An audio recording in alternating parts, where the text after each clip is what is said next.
नमस्कार दोस्तों, स्वागत है आप सभी का हमारे YouTube channel BL life classes में। इसमें हम आप लोगों के लिए कक्षा 10 का गणित, जिसके लेखक हैं डॉक्टर मनोहर रे, का सल्यूशन हम लोग कंटिन्यू कर रहे थे। और यह पाठ 5 का प्रश्नावली 5C है और इस पाठ का नाम है केंद्रीय प्रवृत्ति माप। तो वीडियो को शुरू करते हैं, लेकिन शुरू करने से पहले यदि इस प्रश्नावली का कोई भी प्रश्न आपके समझ में आए या हमारे द्वारा कही गई कोई भी बात आपके मन में भाई, तो आप हमारे चैनल को सब्सक्राइब करना तथा वीडियो को लाइक करना ना भूलें।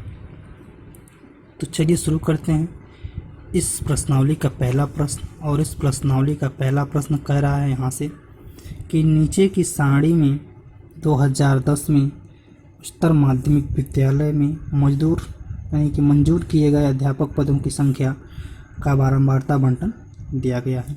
यहाँ पे मंजूर किए गए अध्यापकों का पद दिया हुआ है और यहाँ पे उनकी संख्या 6 से 10 में 899, 11 से 15 में 1149, ठीक है।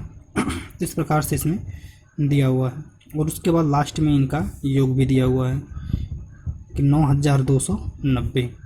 तो अब हम क्या करेंगे, इनका पूरी प्रश्न देखते हैं। यहाँ से प्रश्न क्या कर रहा है, प्रश्न कर रहा है कि प्रति उच्चतर माध्यमिक विद्यालय में मंजूर किए गए अध्यापक पदों की औसत संख्या ज्ञात कीजिए। तो औसत संख्या पूछ रहा है कि औसत संख्या किस रेशियो से उसमें इनको पदवी दी गई है।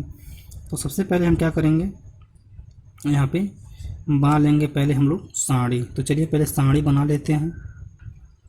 चलिए यहाँ से हमने हल के लिए इसमें बना लिया है। एक में बनाया है वर्ग अंतराल, तो वर्ग अंतराल को हमने यहाँ पे लिख लिया है। नीचे हमारा रहेगा क्या, कुल योग, ठीक है। नीचे हमारा कुल योग रहेगा। उसके हम इसमें मध्यमान, जिसको क्या बोलते हैं, यक्ष बोलते हैं, ठीक है। तो मध्यमान निकालेंगे। तो इन दोनों को क्या करेंगे, पहले जोड़ेंगे और जोड़ने के बाद 2 से भाग देंगे। तो 10 और 6 16 हो जाएगा। 2 से भाग देंगे कितना हो जाएगा, 8। तो इसी प्रकार से चलिए इसको लिख लेते हैं और इसमें हम बारंबारता को लिख लेते हैं, ठीक है। इनको लिख करके लिख लेते हैं। चलिए इतना हो गया, इसमें हमने इसको लिख लिया और उसके बाद हमने बारंबारता को भी लिख लिया, ठीक है। अब इतना लिखने के बाद हमें ज्ञात करना का डी ज्ञात करना, ठीक है। डिटरमिनेंट ज्ञात करना है। अब इसका मध्यमान का हमें मध्यमान ज्ञात करना है। तो मध्यमान का मध्यमान ज्ञात करने के लिए हम इसमें बीच की संख्या लेंगे, ठीक है। तो यदि देखा हम इसमें बीच की संख्या क्या होगी, तो 1 2 3 4 ऊपर हो गया और 1 2 3 4 नीचे, यानी कि 28 जो है इसका हम लोग मान लेते हैं बीच की संख्या, जिसको हम लोग ए से लिख लेंगे, ठीक है। तो बीच की संख्या निकालने के लिए हम यह जो बीच की संख्या है इसमें से, यानी कि एक एक संख्या में से सभी संख्याओं में से क्या करेंगे, इसको हम घटाएंगे। तो यदि 8 में से हम 28 घटाएं तो क्या बचेगा, यहाँ पे x1 में से क्या करना है, हमें a को घटाना है। तो x में से क्या करना है, हमको एक घटाना है। तो क्या बचेगा, यहाँ पे बचेगा आपका -20। ये -20 हो गया। नीचे घटाएंगे तो इसी प्रकार से बचेगा क्या, 15 बचेगा। यहाँ घटाएंगे तो 10 बचेगा। इसमें 5 और यहाँ पे 0, भाई ए में से 28 घटेगा 0 बचेगा। और यहाँ पे पुनः उसी का उल्टा हो जाता है, ठीक है। यहाँ पे नीचे जो है उसी का उल्टा हो जाएगा, 10 होगा ये। तो उसके बाद 10 15 और 20, ठीक है। इस प्रकार से यहाँ पे यह बच जाता है। उसके बाद ज्ञात करना हमें u। तो u को ज्ञात करने के लिए क्या करते हैं, जो हमारा d है, इस d में हम क्या करते हैं कि इससे भाग देते हैं। तो इससे जब भाग देंगे d में तो हमारा यहाँ से कट करके यह आएगा। चलिए इसको भी देख लेते हैं। तो कितना हो जाएगा इसमें, 4 5 20, -4 5 3 15, -3 और 5 दूना 10, -2 और 5 में 5 है, 0 रहेगा। यहाँ पे 1 2 3 और 4 उसका उल्टा हो जाएगा। और हम ज्ञात करेंगे f और u। तो यहाँ पे u है और f क्या है, f है। तो इसका मल्टीप्लाई करेंगे तो मल्टीप्लाई कुछ लंबा आएगा। तो मल्टीप्लाई हम कर लेते हैं कैलकुलेटर से, ठीक है। मल्टीप्लाई लिखने के बाद तब बताते हैं, ठीक है। इस प्रकार से हमने इसका मल्टीप्लाई कर लिया है, गुणा कर लिया है। अब योग करेंगे तो योग यहाँ पे ज्ञात करेंगे पहले हम लोग सिग्मा f आई भी रख देते हैं, सिग्मा f आई ज्ञात करेंगे तो हो जाएगा 9290। जब यहाँ पे सिग्मा f u ज्ञात करेंगे तो यह आपका आएगा -5258, ठीक है। तो अब हम इसको रखेंगे अपने सूत्र पर। तो चलिए यहाँ पर सूत्र से रख लेते हैं। सूत्र होता क्या है, चूँकि होता है सिग्मा यानी कि मध्यमान ज्ञात करने के लिए होता है हमारा सूत्र कि A plus sigma F I Y बटे सिग्मा एफ आई और गुणे में क्या रहेगा, एच रहेगा। ठीक है, चूँकि हम जानते हैं कि ए जो है हमारा क्या है 28 है और जो एच हमारा क्या है 5 है। ठीक है, यानी कि जो है डिमेंशन जो है इसके आसपास की जो संख्याएँ आती हैं वो क्या आती हैं 5 आती हैं, तो ये हमारा 5 है। ये तो चीज़ हमें पता है। अब हम क्या करेंगे, इसमें मान को रख लेंगे। चलिए इसमें मान को रख लेते हैं। जब इसमें मान को रखेंगे हम लोग तो x के जगह पे तो x वैसे ही रहेगा। ठीक है, a का मान क्या हो गया 28 हो गया, धन लगाएंगे और माइनस में लिखेंगे 5228 बटे सिग्मा एफ कितना है 9290 और गुणे के साथ क्या लिखेंगे, या एच कितना है 5 है। ठीक, अब इसको सॉल्व कर लेंगे हम, तो यह हमारा हो जाएगा कितना, अब इसको सॉल्व करेंगे तो यह क्या हो जाएगा, नीचे से यहाँ से कट जाएगा, तो कटने के बाद यहाँ पे तो रहेगा 28 और यह क्योंकि क्या हो जाएगा, यह बन जाएगा आपका माइनस, क्योंकि माइनस है, कटने के बाद माइनस आएगा, कितने को भाग देंगे इसमें से तो आएगा 2.83। ठीक है, चलिए जब इसमें से हम घटाएंगे तो यह बचेगा 28 में से 2.83 घटाएंगे तो बचेगा 25.17। तो 25.17 ही क्या है इसका आंसर है। ठीक है, चलिए देखते हैं अगला क्वेश्चन नंबर 2। चलिए यहाँ से क्वेश्चन नंबर 2 है, कह रहा है कि निम्नलिखित सारणी में किसी जनपद के कॉलेज में प्रवेश लिए गए छात्रों की संख्या दी गई है। तो छात्रों की संख्या है और विद्यार्थियों की यहाँ पे संख्या है, विद्यार्थी कर रहे हैं विद्यालयों की, विद्यालय की संख्या है या विद्यार्थियों की संख्या। ठीक है, सारणी बनाया, कह रहा है कि प्रति विद्यालय प्रविष्ट छात्रों की औसत संख्या ज्ञात कीजिए, यानी कि औसत रूप से विद्यालय में कितने छात्र प्रवेश किए हैं। तो इसके लिए हम क्या करेंगे, सबसे पहले सारणी बनाएंगे। तो चलिए सारणी बना लेते हैं। यहाँ से रहा सारणी हमने बना लिया है और इसमें देखेंगे पहले क्या बनाएंगे, छात्रों की संख्या बनाएंगे, उसके बाद मध्यमान बनाएंगे, विद्यालयों की संख्या जिसको एफ बनाएंगे और सेम टू सेम पहले प्रश्न जैसा डी बनाएंगे, जिसको हम लोग एक्स में से क्या करेंगे को हटाएंगे और यू बनाएंगे, डी बटा अपन एच बनाएंगे और यहाँ से बनाएंगे एफ और यू का कॉलम और नीचे बनाएंगे क्या, हम नीचे बनाएंगे हम योग का कॉलम। ठीक है, तो चलिए मध्यमान पहले लिख लें। ठीक है, मध्यमान यहाँ से लिख लेते हैं और उसके बाद बारंबारता जो है यहाँ से लिख करके निकालेंगे। तो जो मध्यमान निकलेंगे तो इन दोनों को जब भाग देने के बाद जब हम भाग देंगे 2 से तो आएगा 69.5। इसी प्रकार से निकाल लेते हैं। तो यहाँ से निकाल लिया है मध्यमान निकालने के बाद बारंबारता भी निकाल लिए हैं और यहाँ पे बारंबारता जो है यानी कि एफ जो है इसमें हम लोग सिग्मा एफ भी निकालेंगे। तो सिग्मा एफ आई जब इसको निकाल के जोड़ेंगे तो आएगा यह कितना 160 और इसका हमें मिड भी बनाना है, डी आई ज्ञात करने के लिए मिड भी बनाना है। तो 1 2 3 4 5 6 7 है, तो 3 3 कर देते हैं एक तरफ, 1 2 3 एक तरफ कर दीजिए, 1 2 3 एक तरफ, तो बच रहा है बीच में क्या 129.5, यही क्या रहेगा हमारा ए रहेगा। ठीक है, इसको हम लोग बना लेंगे ए। तो चलिए अब एक के द्वारा हम इसको पहले ज्ञात करके यहाँ पे लिख लेंगे। ऊपर निकालेंगे तो क्या आएगा, इसमें से घटाएंगे जब इसको तो आपका आएगा 60, ये आएगा माइनस का 60। तो इसी प्रकार से पूरा लिख लेते हैं। चलिए इसको हमने यहाँ पे लिख लिया, समझ में आ रहा है ना, ताकि मतलब जो हमारा ए है यानी क्या रहा है, कह रहा है कि यस को में से ए क्या करेंगे घटाएंगे। तो यस में से या जो इसमें से क्या करेंगे इसको घटाएंगे, फिर इसमें से इसको घटाएंगे, इसमें से इसको घटाएंगे और इसमें से इसको, पुनः इसमें से इसको, पुनः इसमें से इसको। ठीक है, अब घटाएंगे तो यह मान हमारा बारी बारी से प्राप्त होता चला जाएगा। अब हमको ज्ञात करना है तो एच क्या होगा, एच हमारा जो नीचे वाला है 20, यही क्या होगा हमारा एच बनाएंगे। ठीक है, यानी 0 के पास की संख्या क्या होती है हमारी हाईएस्ट होती है। ठीक है, तो उसको हम लोग हाईएस्ट बनाएंगे यहाँ से। अब हम जब यू ज्ञात करेंगे तो इसमें जब भाग देंगे, इसमें 20 से भाग देंगे तो 20 3 60 माइनस का 3, उसके बाद ऐसे ज्ञात करेंगे इसको तो आएगा माइनस का 2 विद्युना 40 माइनस का 1 और यहाँ पे 0 और 1 2 3 ऐसे वो प्लस में आ जाएगा। उसके बाद जब हम लोग यू और एफ का मल्टीप्लाई करेंगे तो 18 3 54, यह माइनस का 54 हो जाएगा, यह हो जाएगा 48, यह हो जाएगा 26 और यह हो जाएगा 0, यह हो जाएगा 25 38 और यह हो जाएगा 48। अब यहाँ से हम ज्ञात करेंगे सिग्मा एफ आई और यू आई, तो कितना हो जाएगा, जब इसको आप करेंगे तो ये क्या है 3 माइनस में है और 3 क्या है प्लस में है। जब इसको जोड़ेंगे और इनको घटाएंगे तो बचेगा आपका 17। ठीक है, यह बचेगा आपका 17। चलिए अब इसको रख लेते हैं हम लोग सूत्र पे। तो यहाँ से हम इसको सूत्र पे रख लेते हैं। सूत्र पे रखेंगे हम यहाँ से, तो सूत्र में क्या होता है, सूत्र में होता है इसमें कि एक्स पर बार बराबर ए प्लस सिग्मा एफ आई और यू आई बटे सिग्मा एफ आई और गुणे में क्या रहता है, एच रहता है। तो ए का मान क्या है, क्योंकि ए का मान जो है यहाँ पे देखेंगे आप तो है कि 129.9 और एच का जो मान है वो क्या है 20 है। ठीक है, अब इस पे हम यहाँ पे रख लेंगे, तो ए का मान रखेंगे 129.5 5 है, ठीक है ना, 5 है। और प्लस के साथ रखेंगे यहाँ पे माइनस का 70/160 और गुणे में क्या लिखेंगे 20। ठीक, जब इसका हम यहाँ से मल्टीप्लाई करेंगे 0 0 कट जाएगा, 2 8 16 8 बचेगा। ठीक है, और 8 से 17 में भाग देंगे तो आएगा आपका 29.5 और ये हो जाएगा -2.125 आएगा। ठीक है, चलिए उसके बाद हम इसको जब यहाँ से घटाएंगे तो ये आएगा 127.38। ठीक है, ये क्या है इसका आंसर है, 127.38 क्या है इसका आंसर। ठीक, चलिए देखते हैं अगला क्वेश्चन नंबर 3।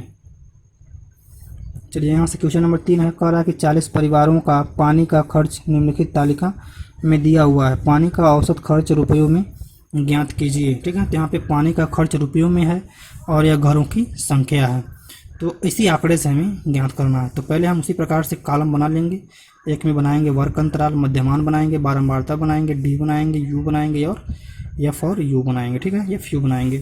तो हम इसमें ज्ञात कर लेते हैं, क्योंकि मध्यमान पहले ज्ञात करेंगे। 35 30 को जोड़ेंगे और 35 30 को जोड़ने के बाद 2 से भाग देंगे तो आएगा आपका 27.5, आएगा 32.5, ये आएगा आपका 37.5, ये आएगा 42.5, ये आएगा 47.5। तो बीच का मान हमें लेना है ए के लिए, तो यहाँ हमारा ए हो जाएगा। ठीक, और उसके बाद बारंबारता हमारा सदैव दिया रहता है, तो बारंबारता भी ले लेंगे। क्या हमारा बारंबारता दिया है उसमें 7 8 और 9 दिया हुआ है, 10 दिया हुआ है और 6 दिया हुआ है। ठीक है, यहाँ से बारंबारता हो गया। अब हम ज्ञात करेंगे डी। डी को ज्ञात करने के लिए क्या करेंगे, इसमें से इसको घटाएंगे, तो घटा कर जब देखेंगे तो आएगा माइनस का 10, माइनस का 5, 0 5 और 10।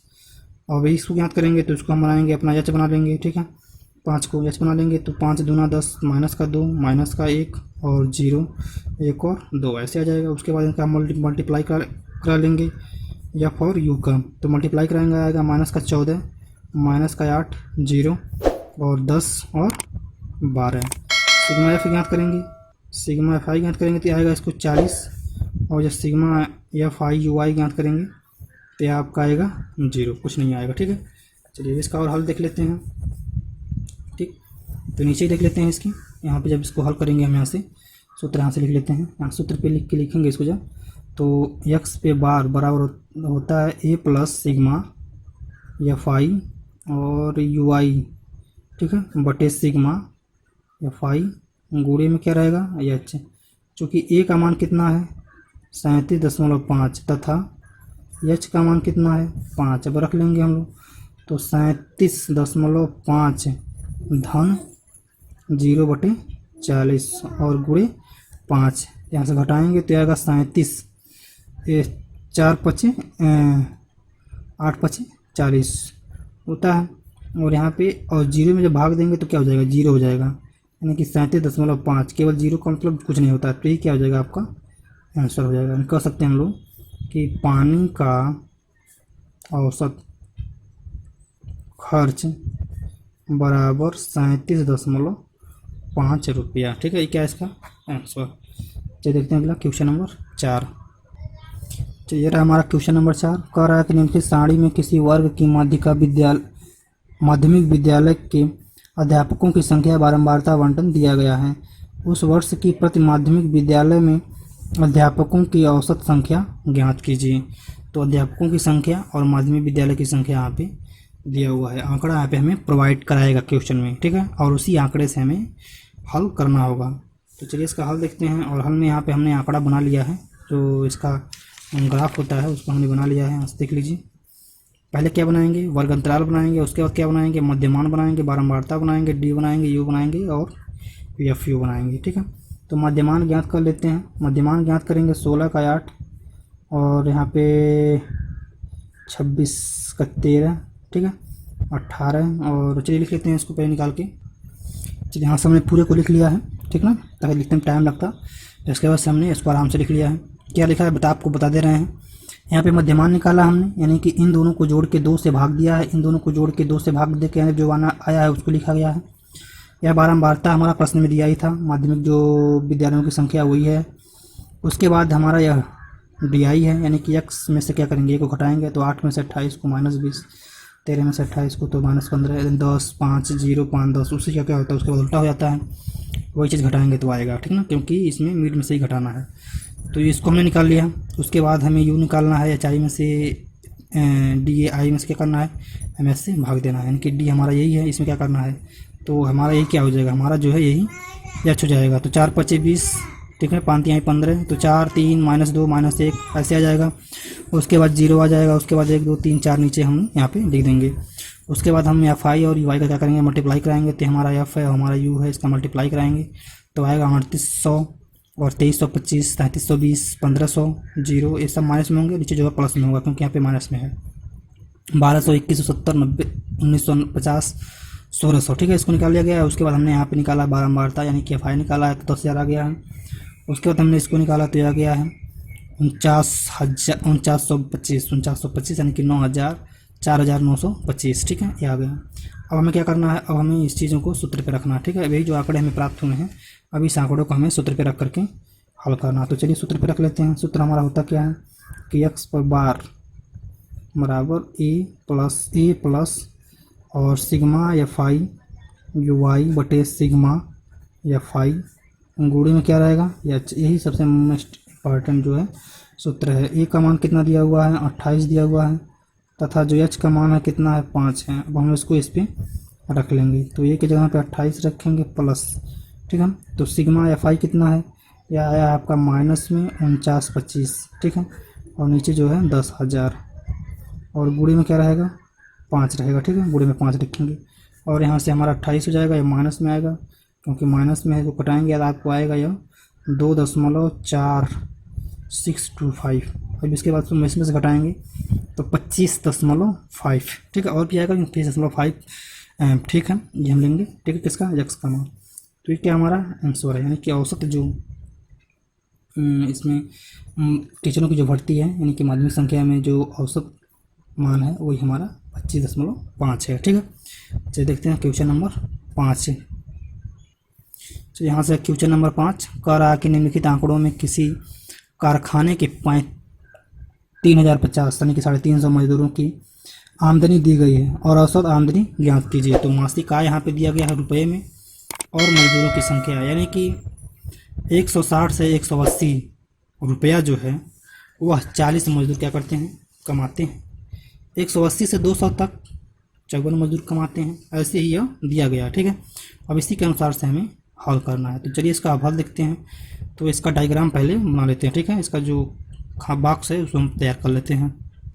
चलिए यहाँ से पटरी की सहायता से हमने ये जो पूरा यह बॉक्स है जो वैसे हमने इसको बना लिया, ठीक है। अब बनाने के बाद क्या करेंगे, हम बनाने के बाद हम बनाएंगे क्या क्या, तो 1, 2, 3, 4, 5, 6 खाने बनाएंगे। और क्या क्या रहेगा, एक तो वर्ग अंतराल रहेगा, मध्यमान रहेगा, बारंबारता रहेगा। इसको हम इधर उधर भी लिख सकते हैं, उसमें कोई मिस्टेक नहीं है, ठीक ना। पहले वर्ग अंतराल के बाद हम बारंबारता ही लिख सकते हैं, उसके बाद मध्यमान लिख सकते हैं। लेकिन इससे क्या होता है, क्योंकि हमें इसका जोड़ करके तुरंत हाफ करना होता है, तो नज़दीक रहेगा तो और फ़ायदा रहता है, ठीक ना, करने में आसानी रहती है। और उसके बाद हम न्याय ज्ञात करेंगे। तो चलिए हम इसको पहले ज्ञात कर लेते हैं, क्योंकि कई बार हमने ऊपर भी बताया। तो पहले क्या करेंगे, इन दोनों को जोड़ेंगे, 2 से भाग देंगे, जो आएगा उसको हम इसमें लिखते जाएंगे। और जो हमारा मजदूरों की जो संख्या दिया हुआ था उसको हम इसमें लिखेंगे, ठीक है। और इसका जो ए होगा, जो हम यहाँ पे ए निकालेंगे, बीच की जो संख्या निकालेंगे, ऊपर वाले को इसी में से क्या करेंगे, घटा देंगे, ठीक है। तो घटाते जाएंगे और यहाँ पे हम लिखते जाएंगे, ठीक है, जिस प्रकार से। तो चलिए देख लेते हैं, उनका इतना पहले लिख लेते हैं। चलिए हमने लिख लिया इसको। निकालने के बाद कैसे निकालते हैं इसका ए, तो 1, 2, 3, 4, 5, 6, 7, 8, 9 आया, तो 4 ऊपर कर दीजिए, 4 नीचे कर दीजिए। 1, 2, 3, 4 हो गया, तो ये हमारा होगा, ये हमारा क्या है, ए है, ठीक है। अब इसको हम क्या करेंगे, इसमें से घटा देंगे। तो जब इसमें से घटाएंगे इसको तो कितना आएगा, माइनस का 18, माइनस का जो है 60 और माइनस का 40, माइनस का 20, और नीचे जो है 0 के बाद से, क्योंकि 250 में से 250 घटेगा, क्या बचेगा, 0 बचेगा। और नीचे क्या है, प्लस की संख्या है, ज़्यादा है, इससे 250 से ज़्यादा है, तो ये हमेशा यह प्लस में होती चली जाएंगी। उसके बाद हम ज्ञात करेंगे u, तो डी में से हम क्या करेंगे, h को भाग देंगे h से, तो h हमारा क्या होगा, यही हमारा जो 20 है वही क्या होगा हमारा, ये h होगा। ठीक है, क्योंकि जीरो के अगल बगल की संख्या है तो माइनस संख्या हम लेंगे नहीं, तो क्या लेंगे, प्लस लेंगे। तो प्लस के साथ ही हम भाग देंगे, क्योंकि अगर माइनस देंगे तो माइनस हो जाएगा, यानी माइनस में क्या होगा, प्लस हो जाएगा, इसलिए हम यहाँ पे प्लस वाली संख्या लेंगे। अब 20 से 28 में भाग देंगे। ठीक है, जब क्या आएगा, 4 आ जाएगा। 28 नहीं, यहाँ पे 80 है, सॉरी, यहाँ पे जो है यह 80 है, क्योंकि 4 तभी तो आएगा, 20 चौको 80। ठीक है, चलिए सॉरी, यहाँ पे 80 है, यहाँ पे 3 हो जाएगा, 2 1 0 1 2 3, इस प्रकार से आ जाएगा। उसके बाद हम FI और UI ज्ञात करेंगे, FI और यहाँ पे UI, इसका हम लोग गुणा कराएंगे। 4 चौको 16 माइनस का 160 और 162 120 72 0 32 56 45 और 60, इस प्रकार से इसको नोट कर लिया गया है। अब उसके बाद हम सिग्मा FI ज्ञात करेंगे, सिग्मा FI कर सकते हैं इसको, 350 हो जाएगा इसको, क्योंकि 350 पूरी संख्या हमारा प्रश्न में भी दिया था। और यहाँ से हम सिग्मा FI UI ज्ञात करेंगे, तो इसको जब लिखेंगे तो यह आएगा माइनस का 365। ठीक है, यह जाएगा माइनस का 365, यहाँ पे आ जाएगा, क्योंकि माइनस में इसलिए आएगा क्योंकि यह माइनस में क्या ज़्यादा है और ये क्या आया, प्लस वाला कम है, तो इसमें से यह घट जाएगा, घटने के बाद भी इतना आया बच जाएगा। चलिए अब हम क्या करेंगे, अपने सूत्र का प्रयोग करेंगे। तो यहाँ से देख लीजिए सूत्र का प्रयोग किस प्रकार से करेंगे कि x पे बार बराबर a प्लस सिग्मा FI और UI बटे सिग्मा FI। ठीक है, गुणे में क्या लिखेंगे, h, चूँकि a का मान जो है हमारा 250 है तथा जो h का मान है वो क्या है हमारा 20 है। अब हम यहाँ पे मान रख लेंगे, तो 250 और प्लस में रखेंगे यहाँ पे सिग्मा फाई का मान जो आया है माइनस 365 बटे 350 और गुणे में क्या लिखेंगे 20, यहाँ से इसको लिखेंगे 250 और यह प्लस माइनस में क्या हो जाएगा, माइनस हो जाएगा, 0 0 कट जाएगा, यहाँ से इसको भाग देंगे, यहाँ से 2 से कटाएंगे इसको, तो आपका यह कट आएगा दशमलव में, कितना आएगा, यह आएगा आपका 20.8। ठीक है, उसके बाद हम यहाँ से इसे घटाएंगे तो बाद आपका आ जाएगा 2294, यानी कि कह सकते हैं कि जो औसत आदमी है, औसत आमदनी वह है 229.14 रुपया। ये क्या है, इसका आंसर है। ठीक है, चलिए वीडियो को देखने के लिए आप सभी लोगों का बहुत बहुत धन्यवाद। वीडियो में जो भी चीज़ें समझ में ना आए उसको आप स्क्रीनशॉट लीजिए और स्क्रीनशॉट लेने के बाद आप उस चीज़ को ध्यान से समझिए। ठीक है, यदि फिर भी ना आए तो आप कमेंट बॉक्स में लिखिए और हम उस चीज़ को पर्सनल रूप से समझाने की, व्हाट्सएप के माध्यम से समझाने की कोशिश करेंगे। ठीक है, जय हिंद, जय भारत।